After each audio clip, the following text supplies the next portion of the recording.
Hi అండి, నమస్తే. Welcome back to tasty spoon. ఈరోజు మన రెసిపీ లెమన్ పెప్పర్ రసం రైస్. ఈ రెసిపీ కూరగాయలు ఏమి లేకపోయినా, లేదంటే లంచ్ బాక్స్కైనా, నైట్ టైంలో లైట్గా డిన్నర్ చేయాలనుకున్నా సరే ఈ రెసిపీని తప్పకుండా ట్రై చేయండి. చాలా సింపుల్గా చేసుకోవచ్చు, అలాగే రుచిగా కూడా ఉంటుంది. లేట్ చేయకుండా ఎలా ప్రిపేర్ చేసుకోవాలో చూద్దాం. దీనికోసం ఒక గిన్నెలోకి 1 కప్పు రైస్ తీసుకోవాలి. అదే కప్పుతో పావు కప్పు కందిపప్పు కానీ లేదంటే పెసరపప్పు కానీ తీసుకొని 2 సార్లు నీట్గా వాష్ చేసుకొని 3 కప్పుల నీళ్లు పోసుకొని టైం ఉంటే ఒక హాఫ్ అన్ అవర్ సేపు నానబెట్టుకోండి. హాఫ్ అన్ అవర్ తర్వాత ఇదే నీళ్ళతోటి కుక్కర్లోకి బియ్యాన్ని వేసుకోవాలి. అలాగే మరొక కప్పు కూడా నీళ్లు పోసుకోవాలి. టోటల్గా 4 కప్పుల నీళ్లు పోసుకోవాలి. తర్వాత 2 టమాటాలని ముక్కలుగా కట్ చేసి వేసుకొని కొద్దిగా పసుపు వేసి కుక్కర్కి మూత పెట్టి మీడియం ఫ్లేమ్ మీద 5-6 విజిల్స్ వచ్చే వరకు ఉడికించుకోవాలి. అన్నం ఉడికేలోగా స్టవ్ మీద కడాయి పెట్టుకొని 1/2 స్పూన్ మిరియాలు, 1 స్పూన్ జీలకర్ర, 2-3 ఎండుమిర్చి వేసి జీలకర్ర చిటపట్లాడేంత వరకు లో ఫ్లేమ్ మీద వీటిని ఫ్రై చేసుకోవాలి. తర్వాత స్టవ్ ఆపేసి పూర్తిగా చల్లారిన తర్వాత మిక్సీ జార్లోకి వేసుకొని కొంచెం బరగ్గా గ్రైండ్ చేసుకోండి. ఈ పౌడర్ని రైస్లోకి యాడ్ చేయడం వల్ల టేస్ట్ బాగుంటుంది. ఇలా గ్రైండ్ చేసుకున్న పౌడర్ని పక్కన పెట్టుకుందాము. ఈలోగా అన్నం పూర్తిగా కుక్ అయిపోతుంది. పూర్తిగా ప్రెషర్ పోయేంత వరకు వెయిట్ చేసి మూత తీసుకొని ఏదైనా పప్పు గుత్తితో కానీ లేదంటే గెరిటితో కానీ అన్నాన్ని బాగా మెత్తగా చేసుకోవాలి.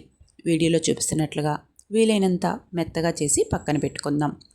తర్వాత స్టవ్ మీద కడాయి పెట్టుకొని 3 టేబుల్ స్పూన్ల నెయ్యి వేసుకోవాలి.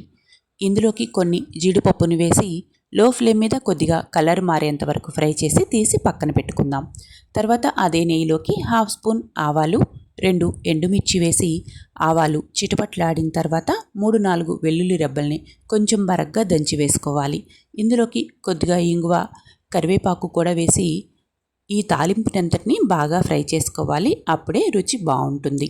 ఇందులోకి మనం ముందుగా ఉడికించి మెత్తగా చేసుకున్న అన్నాన్నంతటినీ వేసుకోవాలి. దీనికి నెయ్యి అంతా బాగా పట్టేలాగా కలుపుకోవాలి. తర్వాత బాగా మరిగించుకున్న 1/2 లీటర్ నీళ్ళని ఈ అన్నంలోకి వేసి ఉండలు లేకుండా సాఫ్ట్గా కలుపుకోవాలి. అవసరమైతే మరికొన్ని నీళ్ళైనా సరే వేడి చేసుకొని కలుపుకోవాలి. కన్సిస్టెన్సీ బాగా లూజుగా ఉంటేనే రైస్ టేస్ట్గా ఉంటుంది.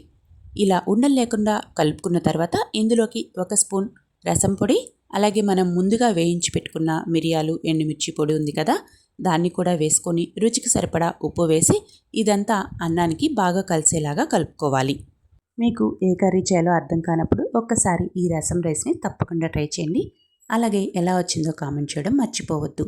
తర్వాత కొద్దిగా కొత్తిమీర కూడా వేసుకొని మరొకసారి బాగా కలుపుకొని మంటని లో ఫ్లేమ్లో ఉంచుకొని మూత పెట్టి మధ్య మధ్యలో కలుపుకుంటూ 5-7 నిమిషాల సేపు ఉడికించుకోవాలి.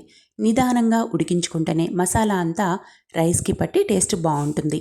ఇలా ఉడికించుకున్న అన్నాన్ని స్టవ్ ఆపేసి పక్కన పెట్టుకుందాం. తర్వాత ఇందులోకి 2 స్పూన్ల నిమ్మరసం యాడ్ చేయాలి. స్టవ్ మీద ఉన్నప్పుడు యాడ్ చేశారంటే లైట్గా చేదొస్తుంది, రుచి అంత బాగుండదు. పక్కన పెట్టుకున్న తర్వాత 2 స్పూన్ల నిమ్మరసం వేసుకొని దీనంతటిని ఒకసారి బాగా కలుపుకోవాలి. చివరగా మనం వేయించి పెట్టుకున్న జీడిపప్పు, మరొక టేబుల్ స్పూన్ నెయ్యి, కొద్దిగా సన్నటి కొత్తిమీర తరుగు వేసుకొని వేడివేడిగా సర్వ్ చేసుకున్నారంటే ఎంతో టేస్టీగా ఉండే లెమన్ పెప్పర్ రసం రైస్ రెడీ అయిపోయినట్లే. మీకు ఈ రెసిపీ నచ్చినట్లయితే లైక్ చేయండి. ఇలాంటి టేస్టీ రెసిపీస్ కోసం నా ఛానల్ని సబ్స్క్రైబ్ చేసుకోండి.